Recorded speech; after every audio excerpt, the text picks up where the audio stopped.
Welcome to Alien Theorist Theorizing, Case File 263. I'm Braden. I'm Zell. I'm Dan. And I'm Andrew. And tonight we're joined by a very special guest, a legit professional podcaster, writer, actor, producer. What was he? Executive producer at How Stuff Works. And you would probably know his voice best from the podcast Stuff They Don't Want You to Know. We have Ben Bowlin joining us tonight. Welcome, Ben. Oh gosh, yeah. Thank you for having me. Famously, one of only two guests to mess up coming on the show. You're in good company, my friend. You and You Elvis. guys are telling me it's Elvis and myself. So I come here with a mea culpa, and I wanted to make good on this. Yeah. We got a kill list somewhere. Yeah. We just scratched your name out. It's the it book goes of back grudges. to just Elvis. Yeah, We have only a book one. of ATT Back to grudges. just Elvis. Yeah. Our book of grudges. Scratch you off there. Yeah. But thank you guys so much for having me. I reached out. Now, we had met a number of years ago at a thing called Alien Con, and I like to think that we kind of clicked and connected on a lot of the same things. So I kept an eye out and an ear out, and I wanted to come like tug at you guys coats or whatever they say. I don't know English idioms very well. I don't know to talk about stuff that I thought would be of interest to all of us. And I gotta say, man, I know this is part of the live stuff now, but folks, if you're tuning into ATT, welcome. And the coolest stuff is some of the backstage conversation. You know how friendly it is? It feels like walking into a very cozy space to be able to shoot the breeze for a little bit before we get rolling. You know what I mean? And also, yeah, thanks for having me after I totally shat the bed on showing up last time. Not a problem. I mean, it's just the way, cool. You way she nearly goes. missed the vote of, I think it was 51% in favor of having you back. So 51%. 49% of murdering you, I guess, right? Yeah. The other one was keeping you on that list, so it's all good. Oh, that's good. I lived. I did my time. No, you're good. Yeah, I think we met you. We met you at Alien Con. I think it was 2019. That was a riot, and then I think we all went to the Star Wars themed cantina with like Hysteria 51 and Mad Scientist podcast and a couple others, and There's a bunch of people. Yeah, that was fun. Had a hell of a time. Mm-hmm. And yeah, I mean, when we first started podcasting, obviously you guys were already going, so there. Oh, you guys are one of the first. So Yeah, I think I was before we even started the pod, I think I was listening to you guys before we started our podcast. Like I was already listening. Gosh. So I knew. Thank you so much. You're definitely OG legend here. hell yeah. Absolutely. You've kept me entertained on many a night shift. Oh, man. Talk radio, man. Thank For you, real. dude. Yeah. Thank you so much. This is like with these sort of things, you know, we're talking off air, right? Totally thought we would end up being fired. You know, now we get these really heartfelt, sincere and pretty cryptic emails every so often that say, have you guys been doing this so long? Who's really funding you? Who do you really work for? Who do you work for? Are you the CIA? And I'm like, I fucking wish we were the CIA. Oh, man. Do you know government how much more? pennies? Like, fuck. Exactly. I was like, I get government holidays off? A pension? You know what I mean? I'm answering this email a little bit shit-canned at 2:30 in the morning. CIA, I am not. But yeah. So I think it's really cool that shows like this exist. I'm not talking about stuff they want you to know. I'm talking about alien theorists because we're in a time as a civilization. We're in a time where people are, I think, increasingly less hesitant to question some of the things that they would have been otherwise, you know, embarrassed to mention in a public sphere, or in some cases, it could have ended their careers. Like a lot of pilots are coming out and saying, yeah, I saw it. We all saw this thing and it was weird. And then you ask them, well, why didn't you say anything when it happened this many years ago? And they say, well, Because I like being a pilot. I like my job. Yeah, no doubt. We had Kevin Day on a year and a half ago, and he actually cried. He was so happy that all this information about the Tic Tac had come out. And we asked him, we were like, do you feel vindicated? And he started to tear up and cry. He's like, it feels so good that I'm not crazy. And you're like, oh shit, this is a real human and having real emotions who's seen some shit. Right? So very interesting. Yeah, no, it's been a fun ride so far for sure. But tonight we're not so much talking about extraterrestrials. You reached out a while ago and you guys put out an episode about the Silurian Hypothesis. Now, for people who don't know what that is, including us, before you really messaged us, what exactly is that? And why did it interest you? Okay. All right. Now, this does tie into tangentially to the idea that is often sort of called, in general, ancient aliens. It doesn't fall into some of the, I think, frankly, racist trappings that ancient aliens can fall into. But the Silurian Hypothesis is a legit kind of a thought experiment. A while back, these two guys, both who have their bona fides, a guy named Gavin Schmidt and a guy named Adam Frank, got together and they were having like one of our favorite kind of conversations. Theorizing. One of the interesting nerds having interesting conversations. Kind of like how what is it? Like the Fermi paradox came into. It's like guys just sitting in the cafeteria, being like, you know what? What if? Fucking slamming their fists on the table. You know? They're at lunch. Where is everybody? Where are they then? You know, he's like flinging a French fry around for emphasis. Yes, these two guys have something like this. And they started saying, two very smart dudes. They started saying, you know what? What if we could detect alien civilizations by analyzing what we can learn about their climate? From space, the very, very far away stuff. And then eventually, in the course of these conversations, one of them says, paraphrasing here, holy shit, what if we could do this with Earth? We're a lot closer. We've got, we can learn more about the world around us.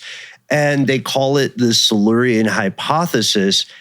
And it led them to this weird thing where they said, is it possible that there could have been an industrial civilization before the one that people live in today, right? Is it possible that so many, many millions of years ago, something could have come and went, and we as current civilization, would we be able to detect it?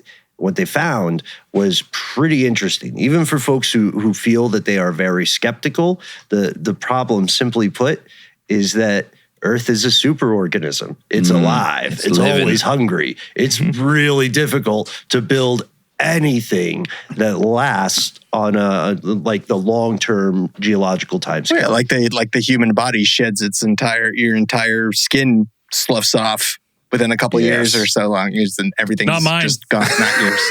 No, not your feet. Not on those feet. Skin is you rock paid extra hard for the good skin? Yeah, he's got the good shit. Okay. So when we're talking, he has to wear shoes like 2 sizes bigger because just all the extra skin. It just falls down. I'm not getting fatter. Like people are like, oh, he's putting on weight. No, I just don't shed. He absorbs his own mass. You're accumulating mass. I'm just exactly right. So when we're talking about industrial level, we're talking about like steam engine and like that kind of stuff. Yeah. So the idea is like, would you be able to detect anything from a large scale deployment of, say, like fossil fuels? That would be one. Large scale transformation of materials, machine work, and then all the way up to like a nuclear capable society, or even a space capable society, which is where it gets very interesting, right? Because can you imagine some sort of civilization that got successful enough to get some stuff on the nearest natural satellite, Earth's moon, and then they shat the bed? Because that sounds like classic Earthling to me. They like got all the way up there, and then okay. So the idea is that you would see certain things left in the record, right? It's called people are calling this current phase or fad of Earth's life the Anthropocene, the age of the human, because scientists are pretty confident that quite a while from now, some entity, maybe another mixtape version of people will be able to look back and they'll say, oh, wow, there was this one species that did a lot of stuff. You know what I mean? Deposits of biomass are different, right? There might be some nuclear stuff still kicking around. So there would maybe be a way to find this stuff, but it really goes back to, the idea. I love what you're pointing out, Dan, the idea the Earth kind of eats of itself and sheds its own skin. What that means then, the interesting part, the part that made me think of you guys, is that it is completely possible, not plausible, but possible, that another civilization came and went, and we wouldn't know squat about it.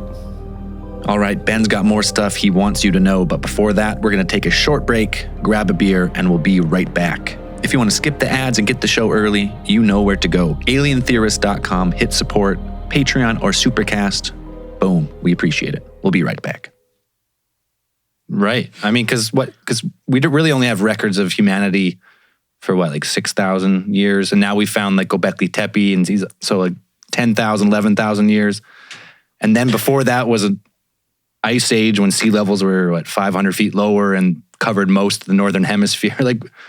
And humans are what they originally said. I think when I was in high school, it was like, it's only 200,000 years. We've only been Homo sapiens for 200. Then they pushed it back and back and back. So yeah. What are they saying now? Well, right now, and this is weird because there are still new discoveries being made. Right now, most experts agree sometime around 300,000 years ago, what I like to call Homo sapiens hit the stage. Homo sapiens? Yeah, Homo sapiens. I like that. Homo sapiens. Homo sapiens. They hit the stage, and those folks were not quite the kind of folks you would encounter today, right? You could see them, and even if they were dressed up just like the caveman lawyer in Saturday Night Live, kind of similar to Braden. I don't know. I don't know if you walk into some rural Walmarts, you might run into some pretty accurate analogs. Some suspects in there. Hey, we're all related though. The thing is, we all came from there. The thing is, the ones that the ones you would recognize as more behaviorally modern, right? Those don't come around until just 70 or 50,000 years ago. So there's something, it's another weird thing. So for 250,000 years, something like that ballpark, there were these people who kind of looked like they were anatomically, very similar, physically very similar. Modern humans today could interbreed with this Homo sapien, right? And this is the age of the great human mixtape. So we got the Denisovans, we got Neanderthals, we got real life hobbits out there. The Florensis, yeah. Yeah. And there's one or two mystery species still out there. We actually have two. We have two genetic record. We have two Homo Florensis. We got two descendants of the hobbits here. Yeah, on this podcast, actually. Oh, what? I believe if you're under 5'7" 3/4", you can be classified as a descendant of Homo Florensis. Well, I'm 5'7" 3/4". I'm good. Oh, okay. 5'7", 5'7" and 7/8". You're out. You're back. So doesn't count if you're wearing shoes, though. Oh no! Wait. Ben's got heels on. So there you go. I mean, you would see that human beings. We can go back and forth about what defines modern. Human beings stroll onto stage pretty late in the game, right? And evolution is sort of a brute force hack, so of course it takes a while. But I think it's cool and it's fair to question. What about those other millions and millions and millions of years? What was it like? Was this just a nice, quiet neighborhood before we started, chugging Red Bulls and like making reality TV? Right? Yeah, and like comparing it to when she said the brute force hack, it's like when human and the concept of intelligence comes into it. It's like we kind of got the cheat codes almost, you could say, I think, and in some sense that it's like we've developed so quickly in such a short span of time that it's that this theory, there are parts of it that do make a lot of sense. That'd be like, you could have, what is it? They found out, or they pushed back the time when they found that the humans have controlled fire. Like that was the big thing that just happened. They pushed back the date hundreds of thousands of years. Was it like 100,000 years or something like that? I think it went back like a million years or something, like way back. When humans, not exactly us, but like another, it was not Homo sapiens, but I think it wasn't totally, you, Dan? No, it wasn't me. Yeah. That was even before me. It'd be Zell. That was even before me. That was before me. Was it Zell? Yeah, and they put back the day that we had, somewhat command of fire, and that if you could have a civilized, even that, but that's still, like you said, it's still. I always remember the thing from.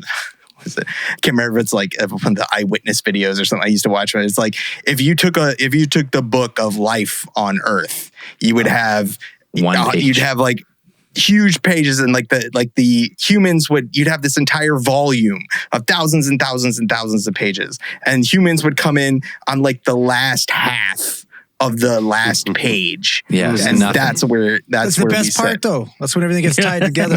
Yeah, we're the denouement. But the idea we're too hot to handle starts. Oh yes, yeah. We're when the beat drops, really. Yeah. So good luck, all the other life forms. Thanks for setting it up, keeping the seat warm. But this helps us explore this question, this hypothesis. Knowing that in a relatively brief span of time, humanity has made these long-term marks on the planet, right? That in such a way that it is possible that those consequences will fundamentally change. What we understand about humanity, is it possible that humans could wipe themselves out? And then is it possible as part of a pattern? What if this is not the first J curve of expansion using the cheat code of intelligence, which people still can't define? I was kind of thinking about that too today, because I was thinking when I was trying to really kind of put my brain to it, not a lot of power. Not a lot of behind there, but I was thinking that, like if we were all to drop dead right now, all the humans just extinct, like how long would our structures last? How long would before nature would take back over, right? And a lot of these structures that we had would be gone. Like what would be left, right? Metals, plastics, right? Like it ruins some roadways. Like what would a future civilization be able to look back at what we have right now to see that it was us? And they'd have to fucking know what they were looking for, right? Because it's like you see a steel girder, do you go like, oh, someone must have fucking made that for sure? Or do you go like, that must be a natural occurring steel girder? Yeah, like, right. If you have spit out of the volcano. If you have no like frame of reference, like how hard would it be for a future civilization to even spot our technology? Dude, we don't even have to look back that far, right? Because just in the last handful of years, the LiDAR scans of like the Mayan Empire, before they only found a couple pyramids, there was Chichen Itza and a few others. And now they scan like southern Mexico, Belize, Guatemala, and they find that there's actually probably a civilization that could house 1 million to like 10 million people. They found the foundations of all the buildings and the runways and the causeways, all overgrown in a handful of hundreds of years.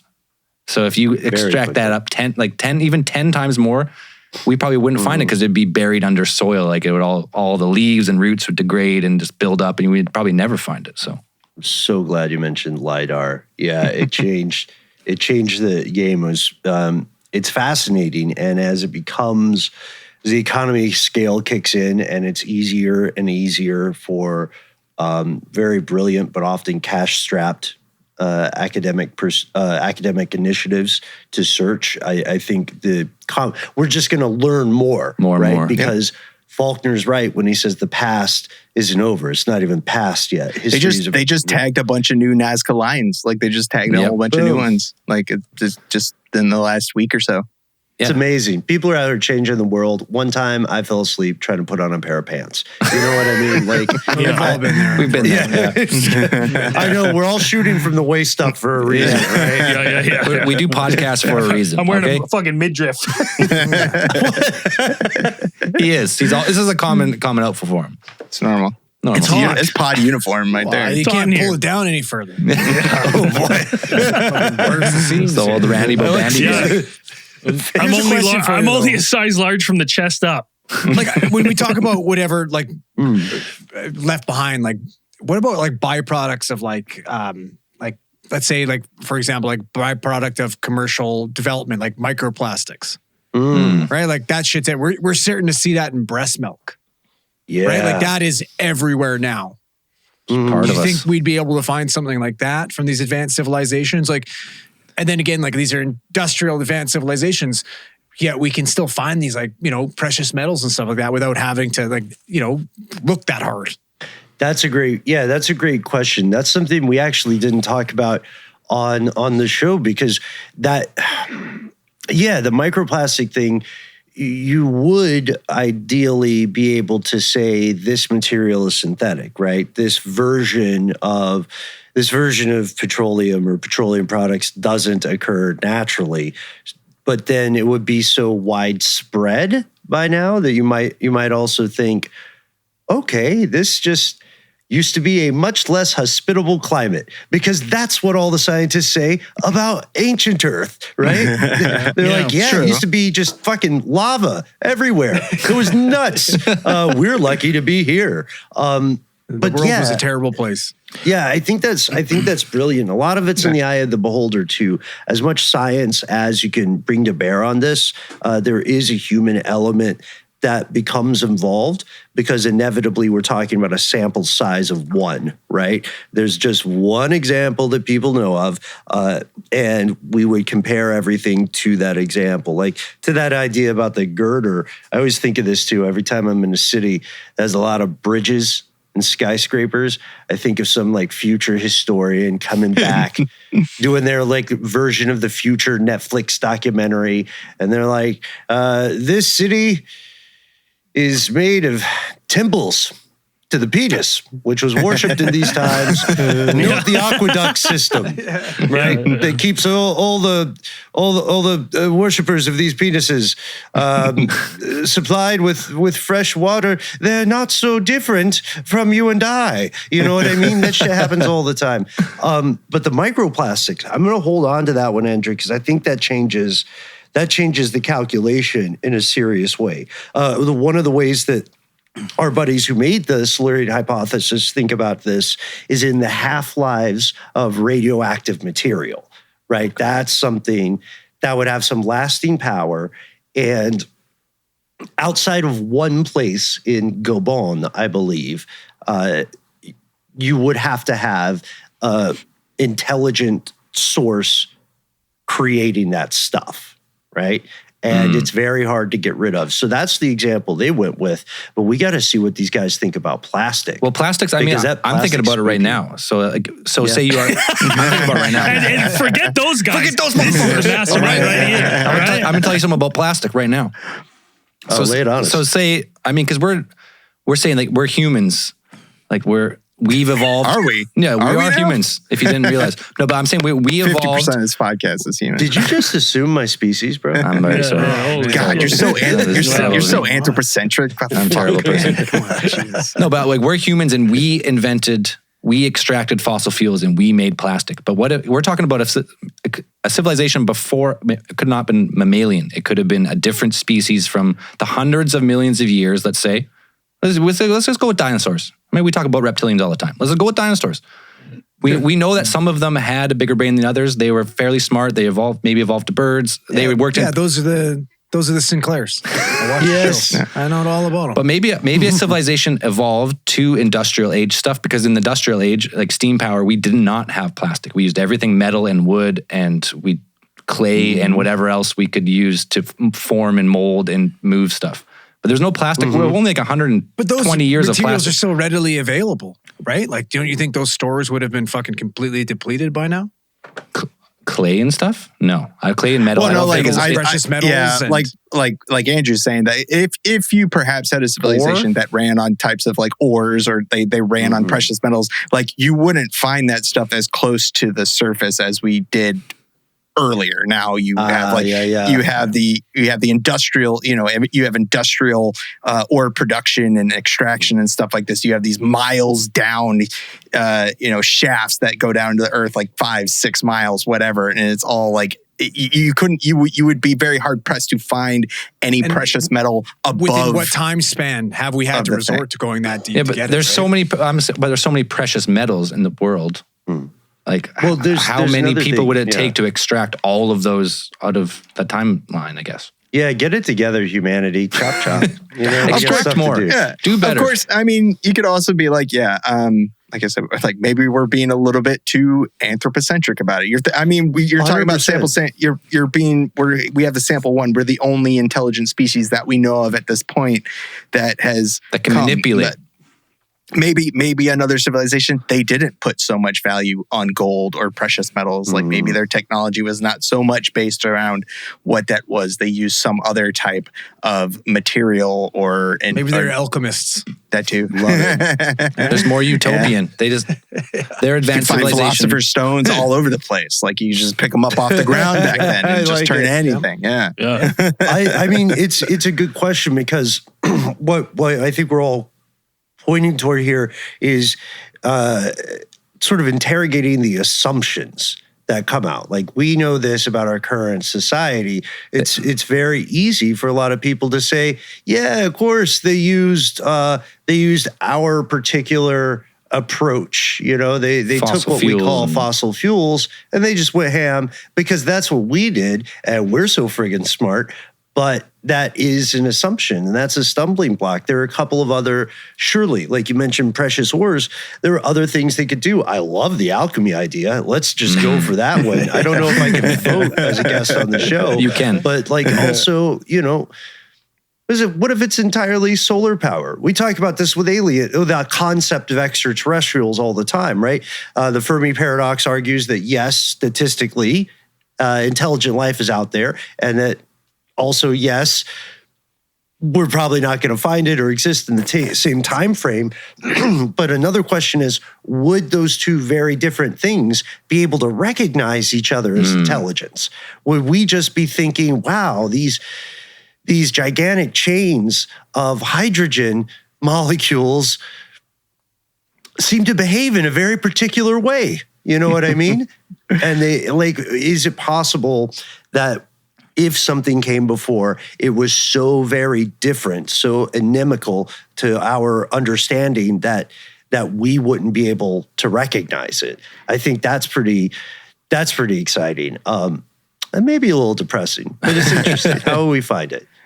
I mean, it could be something like it. Yeah, it could have been a colony of fungus, like hyper intelligent fungus. Like that could have just been like that couple fun guys, some type of consciousness. Fun guys. Yes. Yeah. I'm sure they're fun. My money's on that, by the way, for meeting an organic life form from like beyond the stars. I think like bacteria, some sort of fungus, mushroom people.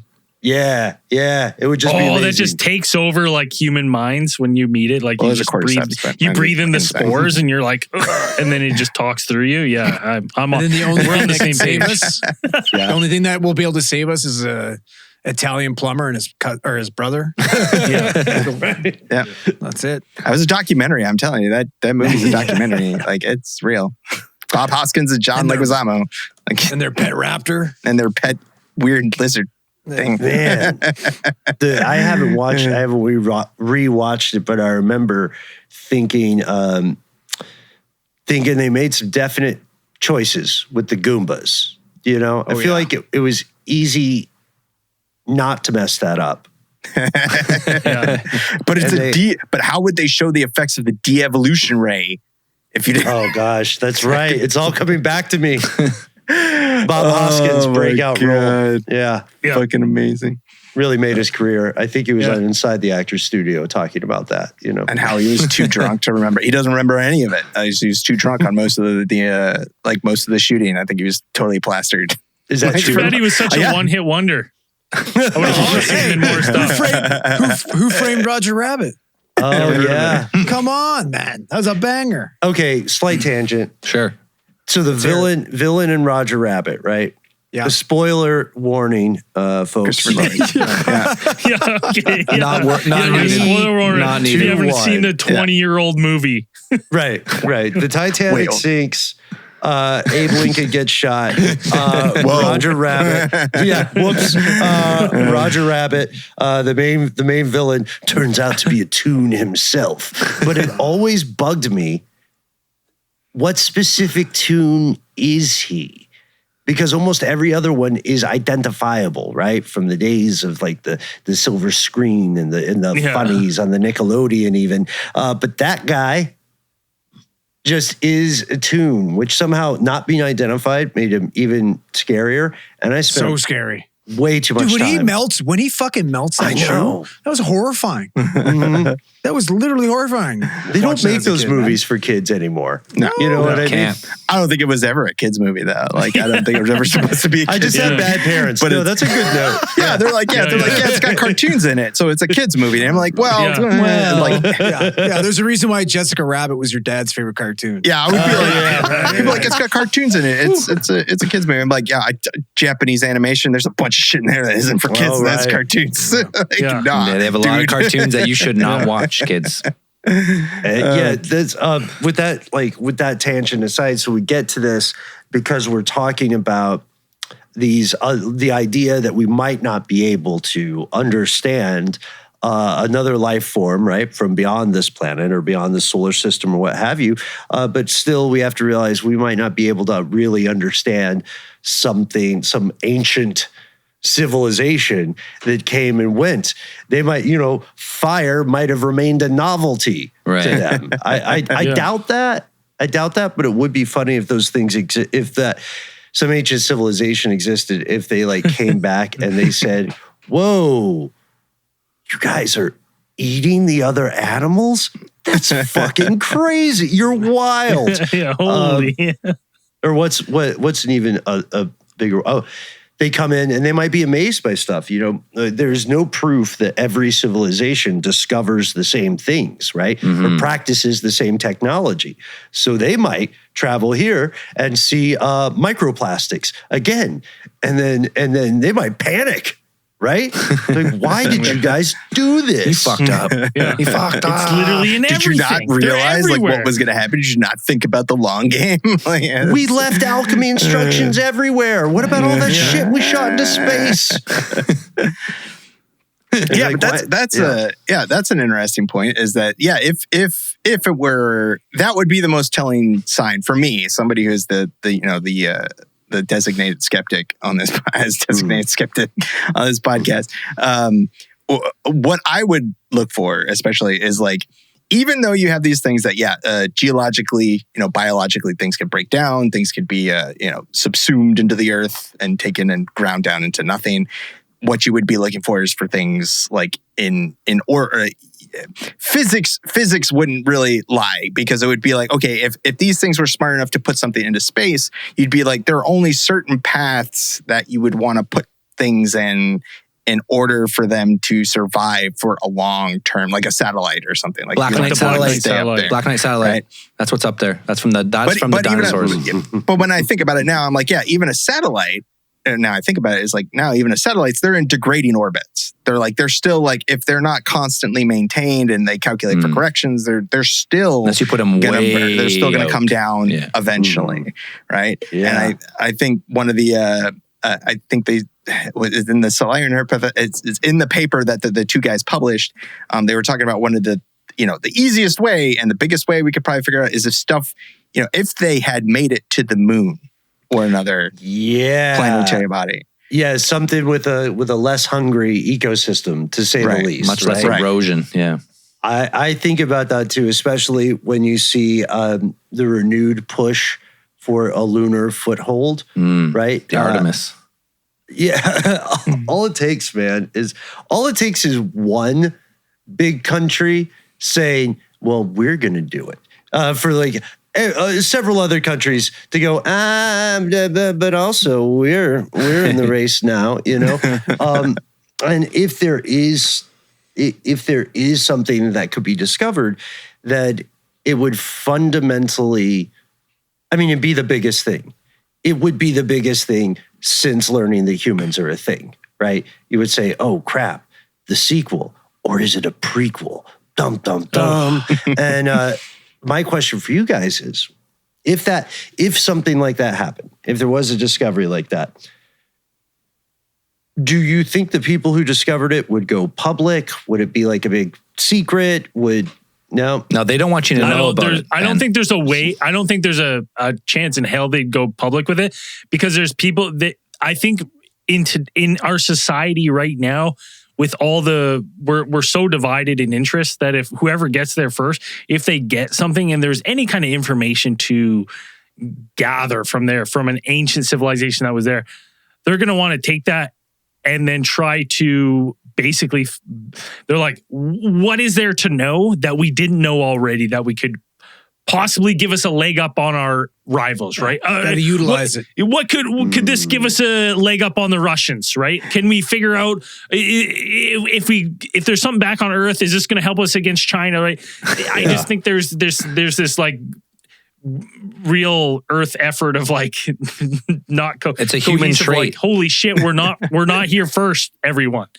I don't think we would know right away. I think it would come way later. We'd hear the Buzz Aldrins, right? In 50 years, whoever's the next guy up there would be like, we saw some shit. And everyone would be like, nah, you did, you crazy bastard. You old crazy bastard. And then he'd go on the circuits and we'd be like, this guy's wild. And then it would come out like 100 years. They're like, oh no, that guy was telling the truth the whole time. But we couldn't say it. We couldn't say it back then. National security. Yeah. Right. Yeah. Classified. Oh, no, sadly, you make a really solid point there, especially if it's something that could be used for any sort of leverage, because it's still geopolitics, still very much a zero-sum game to the people at the top. Oh, and also, you know what? Hang on, let me check. I have to check this every time we talk about this. I know we're live, folks. Just bear with me. Drum roll. Henry Kissinger's still alive. Still alive. Every kicking. time. Perhaps one of the some people would say probably one of the most vilest humans ever to definitely a Sith Lord. If there was one, yes, it'd be him. Yeah. So, like the Kissingers of the world, to your point, would 100% they would come out and they would say, "No, we're keeping this moon stuff secret." No, right? we cannot tell them There about it is. And this makes sense because there would be conceivably. There'd be a very easy way to control the flow of that information and prevent it from leaking, right? If your chain of custody is there, you know, it's the fucking moon. It's not like somebody's going to stroll by on their way somewhere else, right? You know, like, oh, I was walking to the moon store, and then I learned that there was another civilization that existed. So you can clamp down on it. I'm just wondering. I don't know. It just doesn't seem like it doesn't seem like the best move to restrict that information. But then, of course, like the Pope would come out. How would organized religion react to it? Yep. I mean, if it's a private sector exploring it, you know, maybe our best odds are someone like a billionaire like an Elon Musk just finding this and then instantly going to Twitter for attention and saying like, hey, there's a whole other civilization. Holy shit. We're calling them Teslaites or something, something like that. And they are now my slaves. I would think that you would have to try very hard to keep a scientist to keep their mouth shut about something. A team of scientists, because not only would this be, because again, they can't talk if they're dead, Dan. Exactly. That's what I'm saying. But dead people are missed. They are, you could possibly, try to pass if one are dead. You could try to pass off like, oh, there was some kind of disaster, like, especially if it were some like underground, be like, oh, there was a cave in, this entire team of scientists died, whatever. How tragic. Or you could pull what can you do? Well, you could pull 2001 Space Odyssey when they find the first monolith on the moon and then everybody pretty much dies and they're like, oh, they covered it up until they find the second one or whatever. But it would be very difficult, I think, to kind of keep that stuff. And you bring up the point of organized religion. I've gone through that. I've gone through that stuff as well. We haven't talked about it on the show, but I've gone through some of that stuff. And I really don't think most of the religions in the world, I don't think would have a problem with it. Like God's an alien. We've talked about it before. I've read some literature from some some certain sects of priests. Some Catholic priests would be like, it's fine. Like religion has survived finding out that the earth is not flat. It doesn't revolve around, the sun doesn't revolve around the earth. We survived those things. Focus on all the terrible things we've done. Focus on this. All right. Yeah, I was going to say, it might be a blessing. We're not diddling. The Catholic Church rolled with all their they were moving around their priests to diddle kids. I'm sure they'd figure out a way to fucking roll with there's alien life out there. I'm sure they could figure that out real quick. Not to mention get into that stuff, but that's a whole I'm saying topic. the core tenets of Christianity would not be affected at all by That's a by really that. good I don't point. think it would really. I think it would be. I think just like anything in humanity, it'd be a great divide in the Christian faith. I think. I think there'd be some. They'd find some. There'd way be to some people justify who'd be like, "Oh, we've found That's the God. thing. This was God. Actually, this is now we're going to spin it this way." Yeah. And there's some people who'd be like, "You're a liar. There's no way that's God because he hasn't come back yet." Denominations. I'm like, that's already a thing. I'm like, dude, there's people in Appalachia that like snakes are the shit. I And, like those people. They're fun. Getting bit by snakes is the doorway to heaven. Like, okay, Right. okay. Between Dan and me, physically, if one of us were to drive to the other city, we'd be going through, We'd be going through some snake shit. toucher country. Yeah. The Pentecostals. But so I'm saying the organized religion thing is like, it's less about an organized a religion, right? A revealed religion, the kind with a book and everything. It's less like it's less a matter of them going, oh crap, whoops, maybe we're wrong, and it's much more like it creates a new theater of philosophical war between these existing religions, right? Because every one worth its salt will, like you guys said, will incorporate it into its existing belief system, right? And then it'll be another one of those examples. Yeah, because it's going to make we're going to have to write a new book and you're going to have to donate even more money, obviously, right? Like that's just the way it is. Yeah. We need a second pope. We need a space pope on the Space moon. Pope, yeah. Yeah. What do you think God was doing Space between Pope. days I'm 1 putting and my 7? name in the pot. For Right? space, but- Yeah. He was doing all this other shit, right? Right. A lot This is going just on. our book. Right? But, There's other books. But going back to the point about keeping the scientists quiet about it, I think it would be very difficult because you would need, because the thing is like You kill them. you can't just kill them because you need to study this thing. You don't just like seal it up. Like Then you even the bring in people, new ones. Kill those ones, bring in This new is ones. clone them. Okay. When they discover you, kill them. An interesting thing that Andrew and I, when we went to this, a little tangent, but it'll get to the point here. When we went to WrestleMania, we stayed with a guy who discovered an alien No. civilization in his backyard in Florida, like Orlando, Florida. No. All right, continue the tangent. And he said he'd introduce this would them. come around. Full circle. I said this would come around. All right. Coming around, full circle. All right. So first off, Chris Jericho and Kevin Owens. No, I'm kidding. We stayed with a guy who, when we went to WrestleMania, and he was telling us a story that he knew a guy who owned this hotel off Cape Canaveral. Okay. Right. And he actually owned the hotel that the astronauts got debriefed in. And they would land, so they would come back to Earth, they'd get collected, and they would stay at this hotel for like 4 weeks, and they were not allowed to leave. And so it's like, you're not allowed to leave. You put these guys in, and you're like, if you imagine like you just sat there and you're like, you're not going to say anything. You're like, well, how can I not say anything? You're like, and you're just constantly threatened and bombarded and told what you're going to be. what narrative you're going to put out, right? Like you could easily be swayed, right? Well, in some amount of time. And if that doesn't work, just give him a lobotomy. Oh yeah. Give him the old Manchurian Candidate treatment. That's so. What's interesting there is that this is something a lot of folks in the U.S. are not aware of, but there is a way to control us nerds. It's called the National Invention Secrecy Act, which is okay. I like it. So back in 1951, and then this is a true story. This is for any time I hear people talking about technological suppression as being a little too woo-woo, a little too out there. Since 1951, in the United States, Uncle Sam has had the ability to see every proposed invention, right? Anytime something touches the patent system or an interesting paper gets published, and go to the patent applicant and say, 1, go to hustle, bud. 2, it's ours now. 3, you cannot tell anyone for the rest of your life. If people ask you about it, you don't know what they're talking about, right? And we'll give you what we feel like is a fair price for your invention.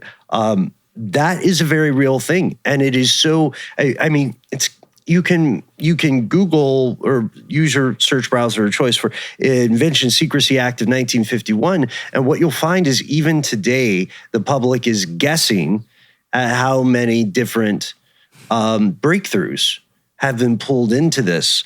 So if you're able to bring out the boogeyman of national security, right?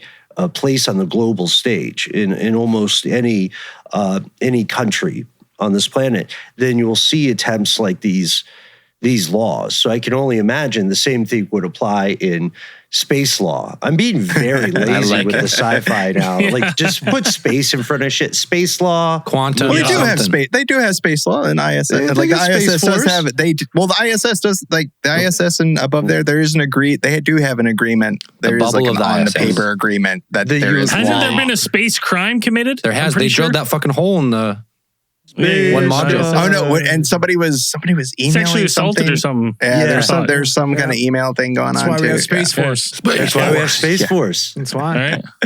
This episode is brought to you by Space Force. Space Force. Yeah. Solving crime in a spacey time. Gotta do it, man. I'd have to say that, like, the national inventions thing is like, but is that just to ask you, like, from your knowledge, like, does it extend like solely to like you said, breakthroughs? It would be stuff like practical applied knowledge. Like, it would have to be something that they're actually putting together or something like that. Because I feel like if you were going to be like, there's some weird writing here, I need to reach out to a couple different linguistics departments because I have no idea what I'm looking at, and I need some people to kind of like bounce ideas off of. You'd have to crowdsource, right? You know, because I mean, it's any type of like scientific research, it's all collaborative, like that kind of stuff. It's like you can't just bring one person and be like, it's not like the old school. What was the one Russian scientist who decrypted the entire like Aztec pictograph language, like by himself, him and his cat, like him and his fucking cat. Yeah. And but it's not like that anymore. Now it's like now we can do it. Now it's very, because it's easier to be able to, we live in the age of information and being able to reach out to other sources, and it's much into space. Yeah, reach out through space. You get space mail. Yes, space mail. Of course, new email. It's something like that. So I'm wondering if that would extend like the national inventions. Like it's not like a plasma cannon. Like, or a death ray. You're right. And that's a very good point. I mean, so for that, mainly, I think in the case of the Invention Secrecy Act, a lot of what they're scooping up or hoovering up now is probably SIGINT crypto techniques that for the vast majority of the public, stealth technology, stuff like I would think stuff like that, like, you know, those things. You're gonna read it and you're gonna be like, well, I'm proud of these guys, but it's paint. What's the big deal? But with your question there, I don't know. I mean, the more we talk about it, we're already building this bridge of what ifs, right? The more we talk about it, the more we have to we have to conclude that it would eventually leak, right? Someone somewhere in the chain would feel it is their responsibility as a human, right? To pull a Snowden or a Manning or an Assange. Consequences be damned. And once it's out, for some reason they just randomly get suicided after. Mm-hmm. Right? Yeah, yeah. They accidentally shoot themselves twice in the back of the head and stuff themselves into a bag, up in a duffel bag. Yeah. It would it would just be a strange thing to find. Because I mean, going on this bridge, going out farther on this bridge of what ifs, like having an entire established colony or something on the moon, you know, via Artemis or whatever. Like we have this out there, and you have an entire lunar archaeological team out there would be interesting. Just not even if they don't like. I want to be like, that just them going out there and digging up stuff on the moon would be pretty neat. Like that's just a reality show I would somebody watch. Out there. Yeah. Yeah. It's also the other possibility here is kind of like the dark forest idea in space exploration. What if there is a spot? What if this Silurian hypothesis thing is true? And there is a spot on the moon, but it's much less an ancient Artemis and much more an ancient Event Horizon. What if people have just been going there the whole time, and the problem is no one's getting out?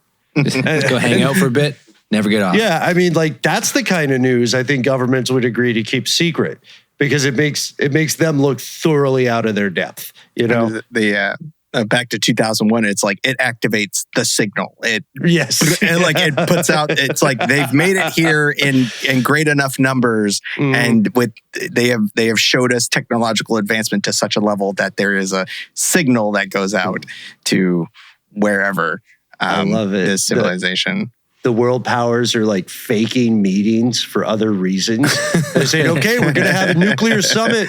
Russia, China, the US. All right, we're very proud of the summit. They get behind closed doors and they like, put their hands over their faces. One guy just flings his suitcase in desperation. And they're like, the fucking moon. What is going on with the moon?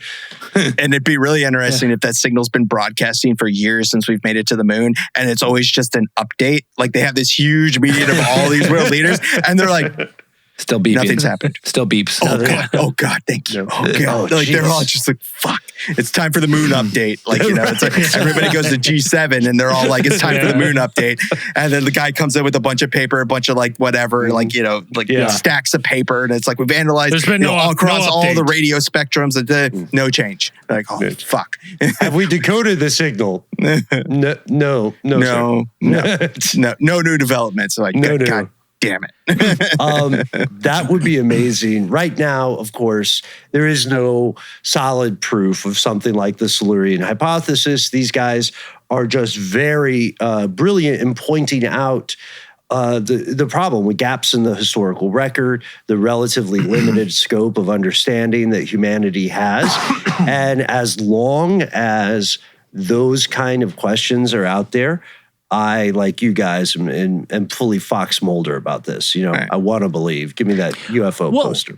And the other thing is I was thinking of is like, again, I would say we're the outliers, the Fox Mulders. We're the outliers, right? So it's like, say if there was a future civilization and they found our like nuclear signatures, waste or whatever, right? Okay. Would there be scientists that could be able to explain that in a way that they're like, potentially this could be naturally occurring. What's happening here, what we see. And then people be like, well, that's gotta be it.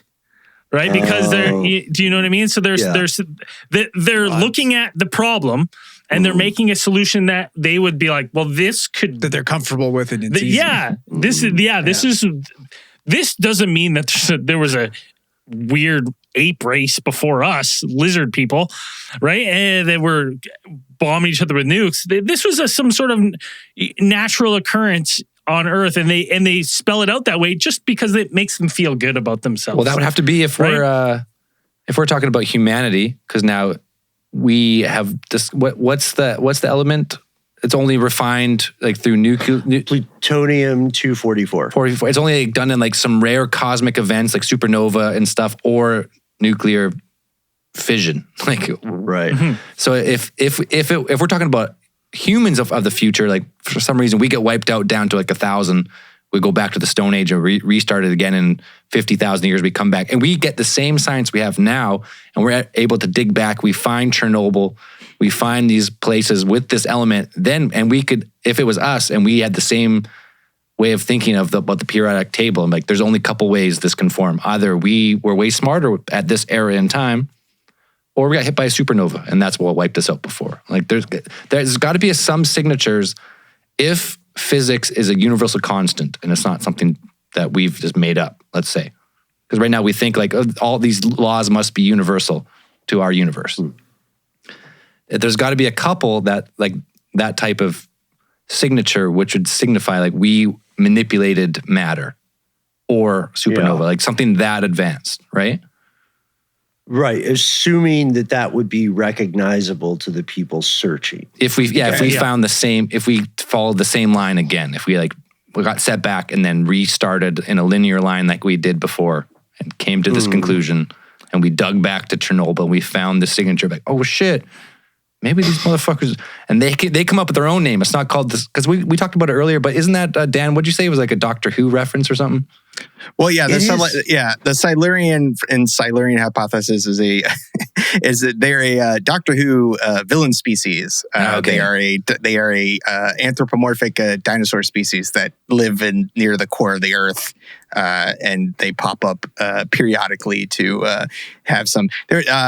I know they're an earlier villain, but the first time I saw them was, I think it was the Matt Smith run. I think the Matt Smith Doctor is when they popped up. The Hungry Earth, I think, was the episode where humans dug too deep, and instead of finding a Balrog, you find dinosaur people that show up and live in some underground cavern. Yeah, it's a really good episode. It's a good. Most of Doctor Who's are probably makes way more sense now, because I thought this is the Silurian Hypothesis, and I thought we were going to talk about Pokemon. Right, how water types are superior to most other ones. Yeah. Man, no, that's the thing too. They had you can tell they're having fun with it, and also they know how to name a paper, right? No doubt. They're going straight for some pop culture fans. And if you read a lot of scientific papers, you become very thankful for stuff like that instead of the paragraph long title and the 17 authors, 2 of whom actually wrote the paper. It just happens that way. Even with them, with the Silurian Hypothesis, I would have went back personally. I would have went back further. There's an H.P. Lovecraft story called The Shadow Out of Time. Yeah. And are you familiar with it? Do you know what I'm talking about? Yeah. And that's what popped in my head the first time they started talking about this. I was like, oh, maybe there was a race that existed at some point, building these cyclopean monoliths of ununderstandable, incomprehensible size and geometry, and but they were just a placeholder race for another race that projects its consciousness through space and time to escape devastation. and of course, his. They're Yithians, I think, or whatever. The great But what I have to say I love about H.P. Lovecraft, got some dishes in my background. What I absolutely love about H.P. Lovecraft, is that all the aliens are terrible. There's not a good one. There's no E.T. The alien intelligence are all. There's no bad. I bring you love. I bring you in their own way. Yeah, that guy really just took xenophobia and. Aliens are terrible. They will murder you. I think. I'm not gonna say for his early works. Yes, I think the later years. I think he kind of went back on some of his stuff. He did. I'm not gonna. It's not justifying his earlier stuff, but it's a whole different discussion. But also this Silurian Hypothesis, to the point of Lovecraft, I feel like if someone brought that up to old boy, he would say, "Oh yeah, no, 100%. I think it probably happened." And it was, and you would say, well, maybe it was a decent society. And he would go, no, No way. It's very, for a guy who wrote so much about aliens, he's very anti-alien. Yeah. Just stem to stern, this guy. Just sci-fi, okay? Maybe he knew. Maybe he knew. Maybe He's disinfo. Maybe he knew. Makes him seem really bad. Disinfo. He'd seen some shit. He saw some shit. He was like, the only way I could keep this secret is by publishing world famous stories about it. Right. Yeah. Well, we're not even famous. Man, like, No. I always tell people, like, read H.P. Lovecraft. That shit will blow your mind because it's just all the ideas and stuff in there that came out of that man is insane. Like the stuff that, I don't want to say everything's derivative, but there's a lot of stuff today that is derivative of his work that it would just be like, people like this. If you like this, you'd like that. Right, 110%. I used to be intimidated to read the guy that he always said he quite loved, which was Algernon Blackwood, right? Who wrote a story called The Willows. And then I went back and I finally read it and I was like, wow, this is written in such a clear and less like obtuse way. You know, the thing about H.P. Lovecraft, it feels like he's writing code sometimes, and I love it as a big fan of horror and sci-fi. He will do this classic HP move. He puts on the HP sauce, I'd call it, where he says, "This monster's so crazy, I could not describe it to you." Undescribed. But he But lets let you me describe it for like five paragraphs. Right. You know? But it's like he describes everything in those 5 paragraphs, but he describes nothing. And it's like, it just lets your imagination run wild. And for somebody who has an active imagination, that's like, that's more terrifying than anything that you could possibly do. This is the guy that wrote the Harry Potter books? Yes. 5 of the, how many Harry Potter books are there? 10? 5, 7? I don't fucking know. 5 of the 7. He wrote 5 of the 7. Oh, yeah. Then it handed it off. I just tossed him. He gave it, He had to either read the J.K. Bible Rowling or is Harry his Potter. pen name. Yeah.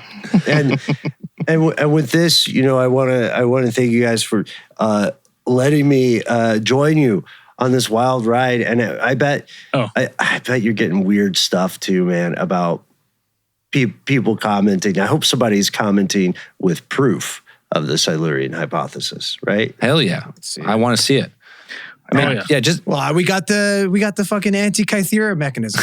That's all the proofs right there. That's all I need. I was thinking about that too, man. That and like the Baghdad batteries. there's some crazy shit out there. It's crazy. It's crazy. And that's the thing. You really don't know.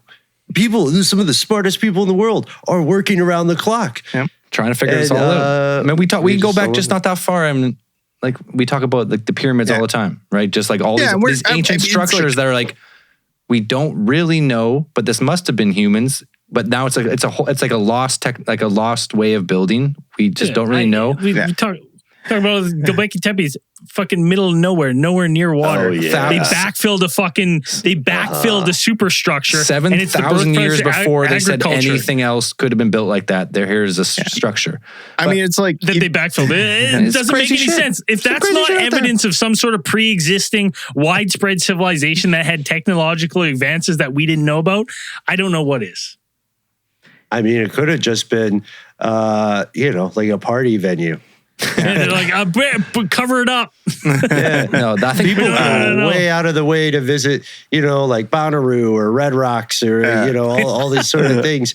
Maybe that was just like where they got down, Yeah. That was the full moon parties back in the day. that's Right? that's one of, like you said, that's one of the most appealing things about the Silurian hypothesis is that yes, it is totally possible. It is something that you could have had, and we're not talking about like maybe not spacefaring, maybe not atomic age, not No exactly fossil there, fuels, no maybe plastics. not industrial age, but like Aztec age, Stone Age, like Neolithic, something like that. Yeah, that's completely possible. Dinosaurs were on the Earth for millions of years. Like there are Hundreds species of of millions dinosaurs of that years. existed longer than humans, and if What? you're going to be like, they didn't do anything that whole time, or there wasn't something out there that did something with that time, I'd be like, the craziest thing we didn't talk about, and we gotta let Ben go here real quick, but just before we let him go, is I know you've talked about, and we've talked about it before, how rare and highly improbable fossils are to form. And that 99.9% of species probably did not fossilize in the historic record, and we will never find their existence ever. There's no proof that they ever were here. we've only found a few thousand actual skeletons of dinosaurs. We found a lot of bones and like finger bones and like toe bones. Could you imagine if the oils and shit that we're fucking mining that's like ancient technology that we're just like, oh yeah, this is naturally occurring, but that was their realistically waste. this was some sort of like naturally occurring. That was their landfills. We're just fucking powering all our shit through their fucking dumps. Yeah, no, I could see it. Also, yeah, the fossil thing is true. I think a lot of times we don't realize just how just so all the conditions have to be for a fossil to occur. Yeah, it's very much a Goldilocks especially a whole situation. skeleton fossil. Like you get like a bone or a tooth or like dude, which makes that one ankylosaur perfectly preserved. Oh, yeah. Perfectly. That makes it even more impressive to be like, that's fucking amazing. I mean, fossils are amazing. I was having a really weird conversation with someone a while back, and we were like, what is the idea of a legacy? What do you leave for the world, right? And one person was like, well, I guess, I'm my kids. I got 2 kids. I love them. They're going to carry on after me. And then this one guy, I'm going to give you the other people's example. This one guy was like, I think I want to be fossilized. and I was like, what do you mean? He's like, yeah, like a dinosaur bone, put me in the museum. I'll be fossilized. And I respect the shit out of that guy for thinking in the long term. That's a millions of years plan. Yeah.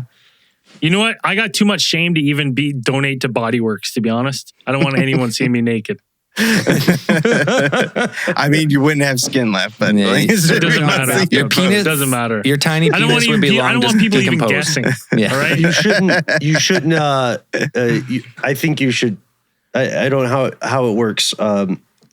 Where you're at, man, but Braden, I would think carefully and do a lot of research before donating your body or agreeing to, because at least here in the U.S. they've been treated pretty egregiously at times against the wishes of the donors. Come on, we blow shit up. Get your shit together. Yeah, I've told all my friends to burn me like Aragon. Too, actually. Wow, UK works that way too.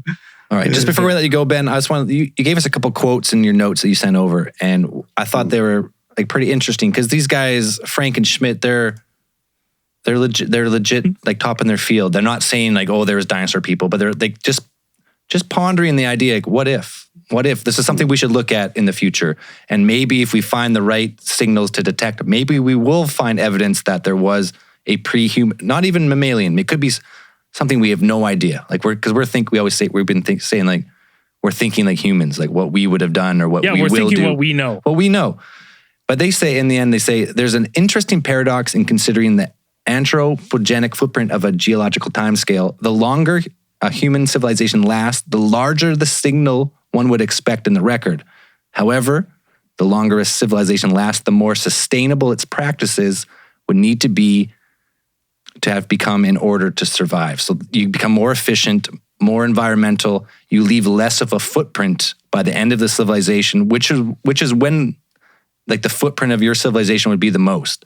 When you're the most advanced, you have the most people, the most interconnected society, but at that time you would actually have the least footprint in the record if done right, if you're sustainable. So that's like an interesting thing to say, like maybe there was a civilization of some kind, millions, tens of millions, hundreds of millions that got buried. Like this is a topic we could talk about for a long time, like all the subduction zones of all the plates of the earth and stuff that gets ground down and fucking turned back into molten rock and spit back up through. We're talking on like as we said at the start, like we're one page of a 10,000 page book of the history of the planet. And we really don't know much, even about one page, like last sentence. Yeah, exactly. We even don't know much about us as humans. We only know a few thousand years. And we've said like, oh yeah, we keep pushing it back hundreds of thousands. Is it 50? Is it 70? Is it 100? Like we don't really know. But in 6,000 years, we've gone from what they say like whole hunter-gatherer to now we have fucking Starlink and space travel. So I thought that was pretty interesting. Like what could have been there and what is sea levels have risen 500 feet. Like there's so many things that could just completely disintegrate a civilization quickly. And in our modern buildings As soon as roofs fail, the water gets in, plants overgrow. Within a few hundred years, like it's gone. It's covered up in forest. And if you're not knowing what to look for, it's gone. You wouldn't see it. You would not see Everybody call into work tomorrow on account of existential dread. Boom. There you go. You know, I'm thinking about mortality, boss. Gotta take an early holiday. Stare at the water or the sky. I don't think I'll be very productive today. It'd just be better if I stay home. Too much drudgery. Anyways, there's like we're all gonna die, right? You know that, right? Fuck it, I'll send the email. All right. Yeah, well, big deal. Anyways, it's a really cool topic, and I'm really glad you reached out to come on and speak about it because it's super fun. Thank you so much for having me. This is I'm really happy that we're able to talk about this stuff. Now, I can't wait to I can't wait to talk more with you all in the future. We are at the very end of 2022. We've survived a lot of stuff.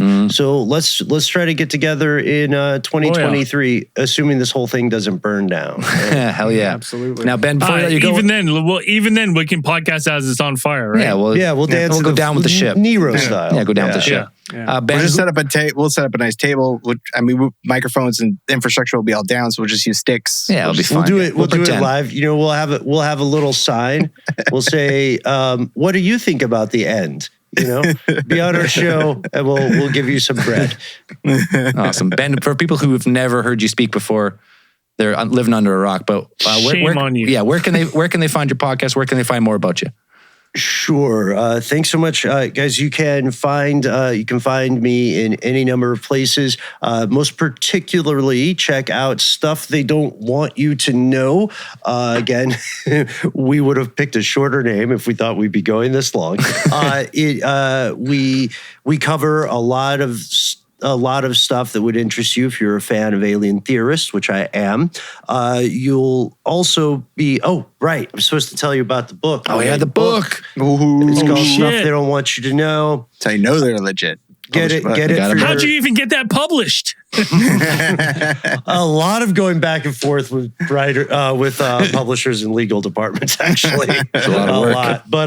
But we worked hard on that. If you'd like to learn more about weird stories of the past human civilization, go to Ridiculous History. And then if you want to find me on the internet, I am in a burst of creativity at Ben Bowlin on Instagram.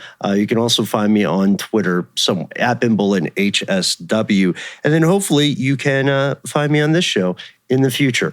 Always be closing. Boom. Hell yeah.